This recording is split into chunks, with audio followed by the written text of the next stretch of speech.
now, though. Should landlords be prevented from charging a premium to shelter the homeless? 0207 862 2222 is the number. Give us a ring. A Guardian investigation has found that councils are paying rent 60% higher than the going rate to private landlords and hotel owners in exchange for accommodating the homeless. Last year, English councils spent more than £2.1 billion on temporary housing, which is a stopgap for people looking for social housing who may otherwise be forced onto the streets. The charity Shelter said it was outrageous for the owners of bedsits, private flats and B&Bs to be cashing in, their words, on a homelessness crisis which has seen 100,000 households seek temporary accommodation. Lin, you're a landlord. Are you cashing in? Is that what you're doing? Public money? Well, two of my properties, they do go to people who are homeless or for temporary accommodation from certain councils. Yes, I do charge slightly more. Why? The reason for that is I've worked in social housing for over 10 years and unfortunately, social housing is not best kept as much as private housing. So a good example would be I often looked after mixed tenure blocks where half of it is social housing and half of it is privately rented or privately owned. 9 times out of 10, the social element of that block is often being mistreated in terms of broken gates, vandalism, graffiti. It's just not kept as well by social tenants. I'm not going to tarnish everyone with the same brush. Okay. However, it's not just about them going in the house and wrecking it, so to speak. People who are homeless often don't have jobs, so they're going to use the property a lot more than if I rented it to somebody who often goes to work a lot, doesn't spend much time in the home, or often they have small children. If it's a single mother, she may find it challenging to control or discipline. I've often come back to my properties where there's holes in the wall, lots of drawing, or they just do not treat it well, a lot of antisocial behaviour. So I have to look after my property and I have to charge more because the works cost more when they leave it. OK, listen, we'll hear from Kevin in a little bit. Certainly will. I'm sure you've got plenty to say there, but we're going to pause for a break. Don't go anywhere. We will be taking your calls on exactly this. Should landlords be stopped from charging councils a premium to accommodate the homeless? 0207 862 2222.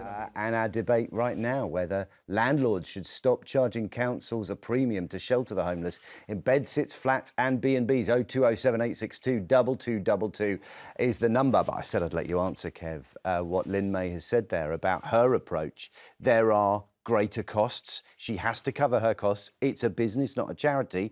A lot of hotels that provide emergency accommodation would say the same. Yeah, but where the local authority is paying, you're guaranteed the cash. You're going to get the rent. I think it's a scandal, and it's us taxpayers, council taxpayers, who are getting ripped off. And I think I can see you can charge what you can get away with, but it is us taxpayers who are being ripped off by landlords here. It shows you the need for a huge social housing,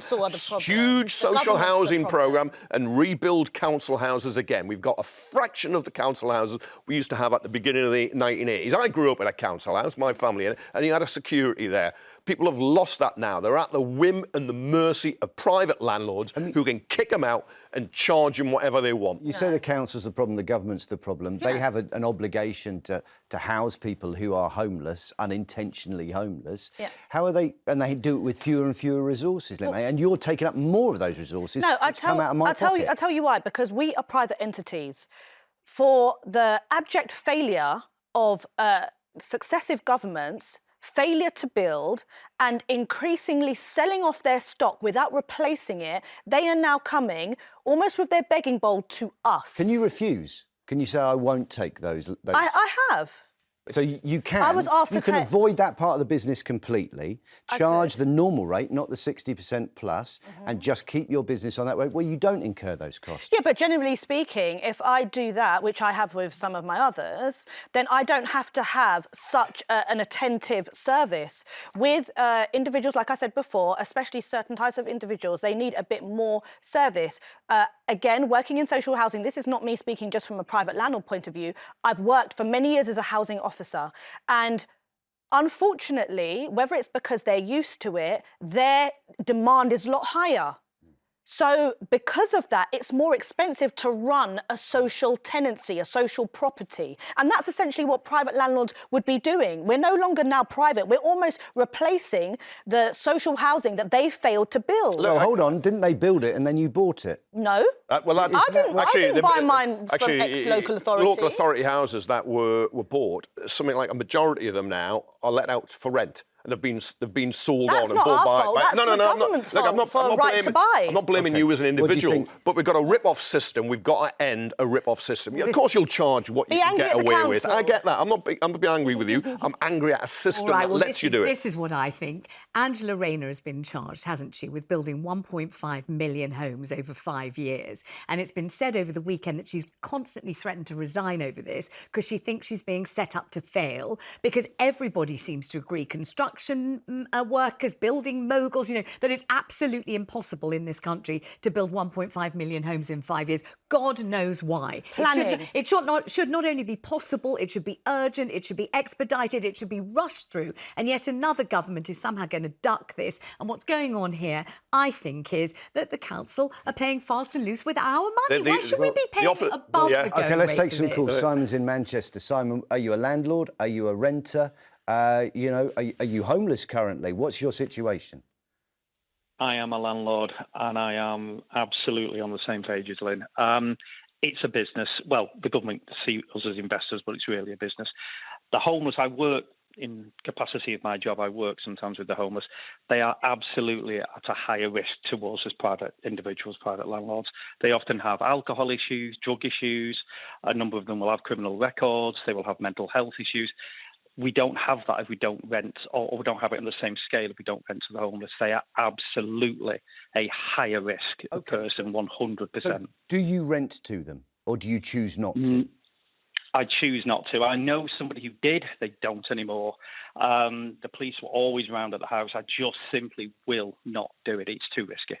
So that option, Lin May, as Simon is, opting out of it completely, it throws the ball back into the council's court and says, if you want to house these people, you're going to have to build something which is specifically for their needs. Social housing. And this is what frustrates me about the hatred towards private landlords. Without private landlords who are not willing, yes, OK, we get a premium, but if we were completely to shut the door and say we're not going to do this, then there would be people on the streets of the UK. Landlords provide homes. And landlords massively provide homes. Listen, thank you, Lin May. Thank you, Simon. Thanks for all your calls. It's time for your show, Vanessa. What's coming up? Well, I'll tell you what's coming up. Angie Best is coming up. Gemma Forte is coming up. And we're going to be asking, should sunbeds be banned? Whether we should bring back lads' mags. Are we ready for that one? But we're kicking off by asking for your calls on whether over 60s should downsize to help the young get onto the property ladder.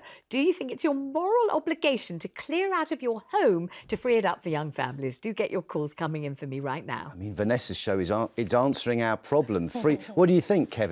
Should we force older people to downsize? Yeah, but the young people can't afford those big houses. They'll be empty, won't it? They'll be then competing with young people for small properties. That's what would happen. Look, but I think in social housing, I think you want to tempt them out. But if you brought up your family in that house and the family come back to visit you and bring the grandkids, I think it's evil when you're kicked out. I think we're back at the issue with not building. It's one thing saying free up, especially in social housing, larger homes. We need them back. But if you've got no alternative to provide them to downsize to, you can't just push them out. OK, these are big houses, single pensioners staying in them, maybe a Many bunch want of to rooms leave. there. They don't want the stairs. They're happy to go to bungalows, but we don't have the bungalows. Exactly. We don't have the point. We don't have the housing to move into. No. The right sort of property. Exactly. The sort of property that people might like to downsize. Failure by the government an again. ageing population is creating so many problems for us to try and resolve. But don't worry, Vanessa will sort all of that out in the next hour. Thank you to Vanessa. Thank you to Lynn and Kevin as well. All of you at home as well for your calls. I'll see you tomorrow. Vanessa's show follows straight after the break.